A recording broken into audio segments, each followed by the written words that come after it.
We are the Gujarat Technological University. Since its inception over a decade ago, GTU has been empowering young and curating minds to realize their true potential. Over 4 lakh inspired students are enrolled with one of the premier academic universities in India.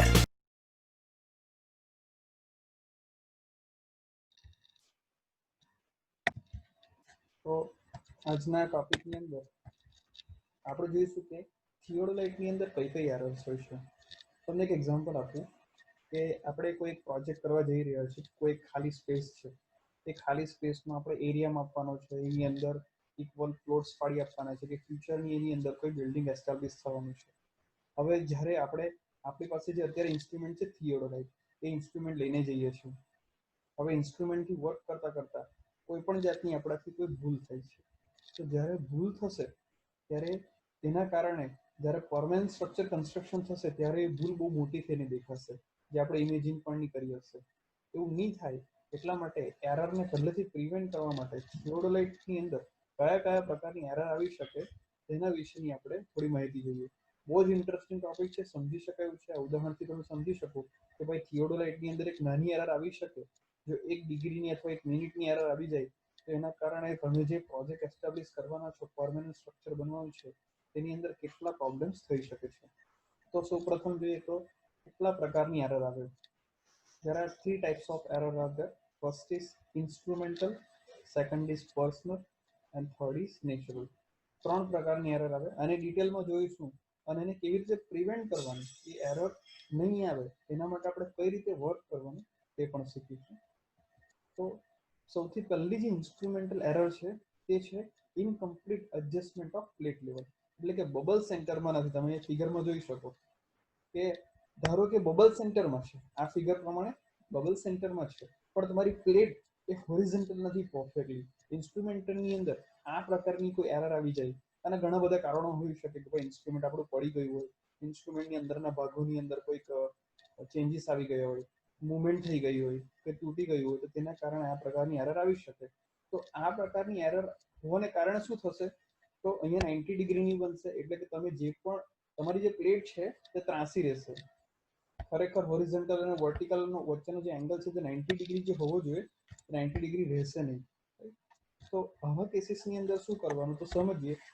Bubble of plate level is in centre. Bubble સેન્ટરમાં છે, ધ્યાનથી જોજો. અને upper and lower plates are not horizontal. ઉપર અને lower plate horizontal નથી. તો શું, vertical axis of theodolite does not make 90 degree with horizontal. So both vertical angle and horizontal angle will be wrong. ખોટા મપાશે. તો આ પ્રકારની જે એરર છે તેને કઈ રીતે રિમૂવ કરી શકાય, અહીંયા લાસ્ટ લાઈનમાં તમે જોઈ શકો છો. By levelling altitude level bubble tube. આપણને ખબર છે કે ભાઈ આની અંદર ભૂલ છે તો આપણે કઈ બબલ ટ્યુબનો ઉપયોગ કરી શકીએ છીએ, અલ્ટિટ્યુડ લેવલ બબલ ટ્યુબ. એટલે ઉપર જે ટેલિસ્કોપની બાજુમાં આપવામાં આવે છે એ બબલ ટ્યુબને સેન્ટરમાં લાવીને આ એરર રિમૂવ કરી શકાય છે.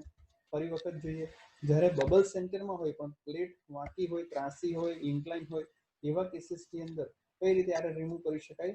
અહીંયા થિયોડોલાઇટ પાસે ટેલિસ્કોપ પાસે અહીંયા જે આપણને અલ્ટિટ્યુડ લેવલ બબલ આપેલી હોય તેને આપણે સેન્ટરમાં લાવીને આ એરર રિમૂવ કરી શકીએ. ત્યારબાદ બીજા પ્રકારની છે error due to not right angle between line of sight and horizontal axis.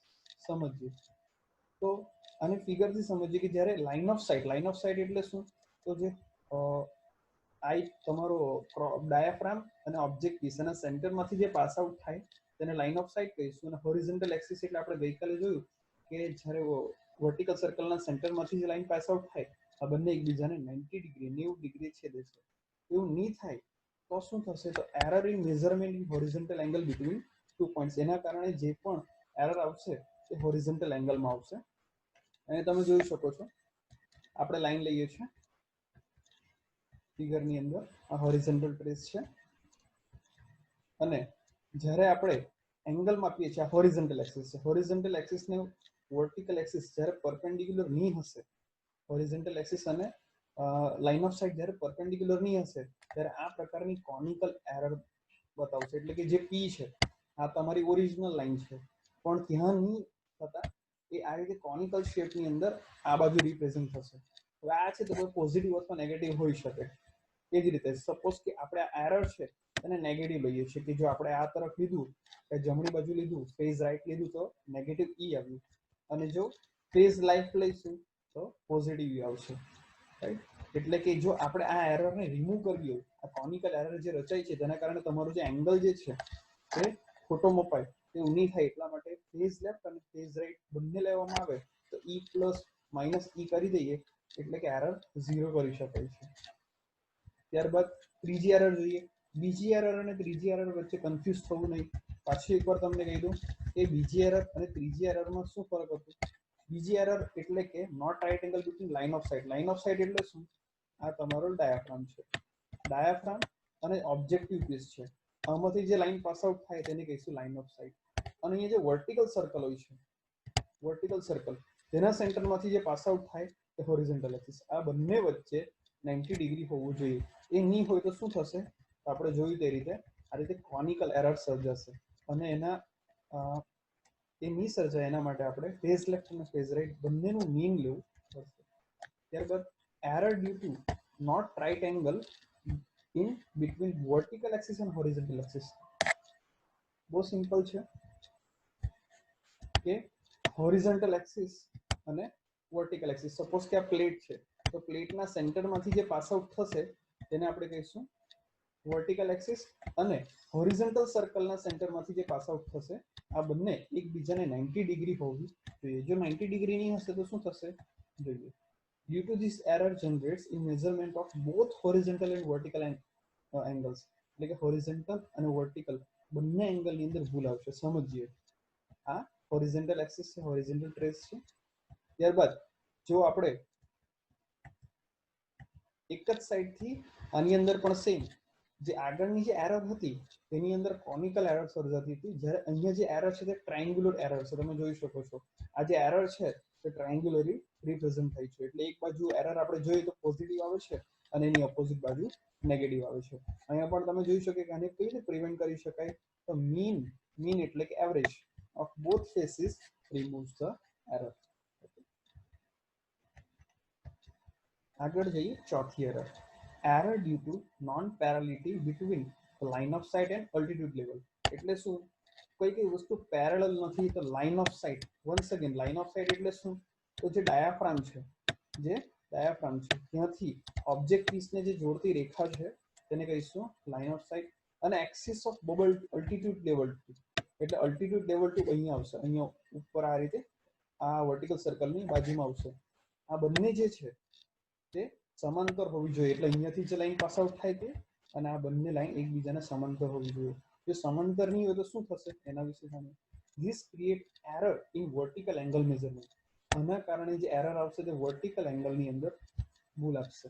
This error can be remove by taking mean of the both faces. તમે જોઈ શકો છો ઘણી બધી જે ભૂલો છે જે ઇન્સ્ટ્રુમેન્ટમાંથી ઉદ્ભવે છે તેનું સિમ્પલ સોલ્યુશન એ લોકો આપ્યું છે કે બંને ફેસનું મીન લેવાનું. એટલે ફેઝ લેફ્ટ લેવાનું, ફેઝ રાઈટ લેવાનું, એનું મીન લેવાનું. એટલે એનું તમે એરર રિમૂવ કરી શકો છો. ત્યારબાદ 5મા નંબરની એરર છે error due to eccentricity between inner and outer axis. તો when all graduation are not equal width, આપણને બધાને ખબર છે કે મેઇન સ્કેલ છે તેની અંદર એક ગ્રેજ્યુએશન 20 મિનિટનો હોય છે, વર્નિયરની અંદર એક ગ્રેજ્યુએશન છે 20 સેકન્ડનો હોય છે. ધારો કે આ જે ગ્રેજ્યુએશન છે, ગ્રેજ્યુએશન એટલે જે કાપા છે તેની વચ્ચેના જે ડિસ્ટન્સ છે તે ઇક્વલ વિડ્થના નથી, તો એ કઈ એરર આવશે? તો તમે જે રીડિંગ વાંચશો તો ખોટા આવશે. તો આવી એરર આવે ત્યારે શું કરવાનું? તો by taking average of reading on different part of theodolite. એક સિમ્પલ એક્ઝામ્પલથી સમજીએ. સપોઝ કે થિયોડોલાઇટની અંદર અહીંયા 0 ડિગ્રીથી જે 10 ડિગ્રી છે તેની વચ્ચે એરર છે. એટલે એની અંદર જે કાપા છે તેની વચ્ચેની જે વિડ્થ છે એક સરખી નથી, આગળ પાછળ થઈ ગઈ છે. એવા કેસીસની અંદર જે 10 ડિગ્રી પછીના કાપા બરાબર હોય, સપોઝ કે 10 થી 50 ડિગ્રીના કાપા બરાબર છે, તો આપણે શું કરીશું? તો 10 ડિગ્રીને 0 લઈશું એટલે કે રેફરન્સ લઈશું અને આની આગળ એંગલ મેઝરમેન્ટ કરીશું. એટલે કે અલગ અલગ ભાગની અંદર આ રીતે એંગલ મેઝર કરી શકાય. એકદમ સિમ્પલ રીતે સમજી શકાય છે. ત્યારબાદ 7મા નંબરની એરર છે error due to eccentricity in vernier. 6ઠ્ઠા નંબરની એરર અને 7મા નંબરની એરર વચ્ચે કન્ફ્યુઝન નહીં થવું જોઈએ. સમજીએ ને કે when the line joining the two verniers joining two verniers 0 not passing through the center of plate. અને સમજીએ કે આ તમારી પ્લેટ છે, પ્લેટની અંદર તમારે એક વર્નિયર અહીંયા આવશે અને એ જ રીતે બીજી વર્નિયર આ સાઈડ આવશે. તો જ્યારે આ જે લાઈન છે, આ બંને વર્નિયરને જોડતી લાઈન છે, તો અહીં વચ્ચે જે સેન્ટર છે એમાંથી પાસ નહીં થાય તો કયા પ્રકારની એરર આવશે? તો તે This error can be removed by taking mean of both vernier reading. એટલે બંનેનું મીન લેવાથી, એટલે સપોઝ કે તમારી પાસે આ જે વિન્ડો છે તેને એ વિન્ડો કહીએ, આ જે વિન્ડો છે તે બી વિન્ડો કહીએ, આ બંનેનું મીન લેવાથી આપણને એવરેજ રીડિંગ મળશે. રાઈટ, ચાલો આ થઈ ગઈ. જે 7 એરર આપણે જે જોઈ એ હતી ઇન્સ્ટ્રુમેન્ટલ એરર, કે ઇન્સ્ટ્રુમેન્ટને કારણે કઈ કઈ એરર થઈ શકે. હવે ઇન્સ્ટ્રુમેન્ટની એરરને કઈ રીતે રિમૂવ કરી આપણને ખ્યાલ આવી ગયો. હવે આવે છે પર્સનલ. પર્સનલ એટલે કે જે ઓબ્ઝર્વર છે, સર્વેયર છે, તેનાથી કઈ કઈ ભૂલો થઈ શકે. તો જો આપણને પહેલેથી ખબર હોય તો એ ભૂલ થતા આપણે અટકાવી શકીએ. તો સૌપ્રથમ છે કે personal error. Error due to inaccurate centering. Centering આપણે પ્રોપર ન કરીએ તો શું થાય? તો અહીંયા જોઈ શકો છો કે સપોઝ કે આપણું જે એકચ્યુઅલ સેન્ટરિંગ થવું જોઈએ તે પોઈન્ટ છે અહીંયા સી. જો આપણે એ પોઈન્ટની જગ્યાએ થોડું આગળ સેન્ટરિંગ કરી નાખીએ તો આ પ્રકારની એરર આવશે, અને પાછળ કરી નાખીએ તો પણ એરર આવશે. મિત્રો આ પ્રકારની એરરને રિમૂવ કરવા માટે એકદમ સિમ્પલ વસ્તુ છે કે આપણે સેન્ટરિંગ પ્રોપરલી કરવું જોઈએ. ત્યારબાદ બીજી એરર જે ઓબ્ઝર્વરથી ઘણીવાર થતી હોય તે એરર ડ્યુ ટુ ઇનએક્યુરેટ લેવલિંગ, કે જ્યારે હોરિઝોન્ટલ અને વર્ટિકલ તમારા મેઝરમેન્ટ રોંગ આવતા હોય. તો એવું ન થાય એટલા માટે તમારે જે લેવલિંગનું વર્ક છે તે પ્રોપરલી કરવું જોઈએ. આપણે લાસ્ટ ટાઈમ ટેમ્પરરી એડજસ્ટમેન્ટમાં જોઈ ગયા કે કઈ રીતે લેવલિંગ કરવામાં આવે છે. ત્યારબાદ એરર ડ્યુ ટુ સ્લીપ. હવે ઘણીવાર સ્ટુડન્ટ્સને મિસઅન્ડરસ્ટેન્ડ થાય છે. આની અંદર એવું વિચારે છે કે એરર ડ્યુ ટુ સ્લીપ એટલે કે ટ્રીપોડના જે લેગ છે તે ખસી જાય તે રીતનું, પણ એવું નથી. અને ધ્યાનથી સમજવાની જરૂર છે. when theodolite is not tight fitted on the top of the tripod, ટ્રીપોડ ઉપર એ બરાબર ફિક્સ નહીં કરેલું હોય અને એની મૂવમેન્ટ થઈ જાય. બીજું, તો અપર અથવા લોઅર સ્ટ્રેન્ડ સ્ક્રૂ તમારાથી ઢીલો રહી જાય એંગલ મેઝરમેન્ટ વાંચતી વખતે, તો એના કારણે જે સ્લીપ થઈ જાય છે તમારો એંગલ, તે સ્લીપની વાત અહીંયા કરવામાં આવી છે. when shifting head is not properly closed. જ્યારે shifting head કે જેનાથી તમે સેન્ટરિંગ કરવા માટે shifting head નો ઉપયોગ કરો છો તે પ્રોપરલી ક્લોઝ નહીં થયું હોય તો પણ આવું થઈ શકે છે. ત્યારબાદ જોઈએ ચોથા નંબરની એરર, તો મેનિપ્યુલેટિંગ રોંગ ટેન્જન્ટ સ્ક્રૂ.